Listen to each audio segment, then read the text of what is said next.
The Sea of Galilee, normally a tranquil expanse, was a raging beast, transformed by the fury of the storm. The sky, a canvas of bruised purple and angry gray, pulsed with lightning, each bolt a reminder of nature's raw power. Each flash illuminated the disciples' boat, tossed mercilessly like a toy in the hands of an unforgiving child. Rain lashed down, blending with waves that crashed over the bow, chilling the men to the bone, soaking them through. Fear, raw and primal, tightened its grip on their hearts as they huddled together, seeking comfort in each other's presence. They were seasoned fishermen, but this storm? This was different. This was despair embodied, a force they had never encountered. The wind howled its fury, tearing at the sail, threatening to rip it to shreds.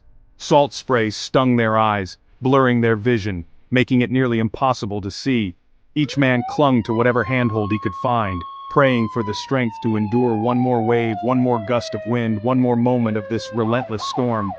Their world had shrunk to the confines of that tiny bucking boat, a fragile shell against the wrath of the storm, a mere speck in the vast, angry sea. Where was their hope now, so far from shore, so close to oblivion? The storm seemed endless, their plight hopeless. Then through the driving rain, a shape emerged. A figure, walking on the water. Impossible, unthinkable. Yet there it was, moving steadily towards them, unyielding against the wind and waves. Panic, sharp and piercing, shot through the disciples. A ghost, a phantom of the storm.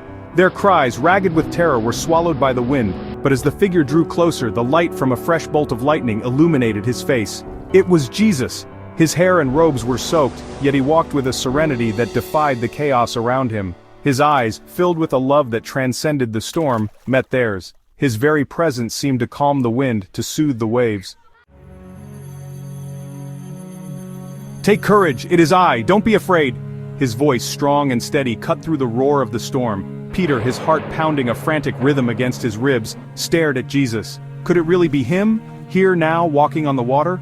A wild, impossible hope surged within him. "Lord, if it's you," Peter cried out, his voice barely audible above the wind, "tell me to come to you on the water." Jesus smiled, a beacon of warmth in the heart of the storm. "Come," he said, his voice an anchor in the chaos. And in that moment, fear gave way to faith. Peter, without a backward glance, stepped out of the boat and onto the raging sea. Section 4. Doubt's Shadow. The impossible happened. Peter found his foot on solid ground, or what felt like it. The sensation was surreal, almost dreamlike. He was walking on water. Each step was a testament to his faith, defying the natural order. He kept his eyes fixed on Jesus, his heart soaring with a mixture of exhilaration and disbelief. He was doing it. The world around him seemed to fade away. He was walking on water. The realization filled him with an overwhelming sense of wonder. For a few glorious moments he was invincible, his fear swallowed by the impossible.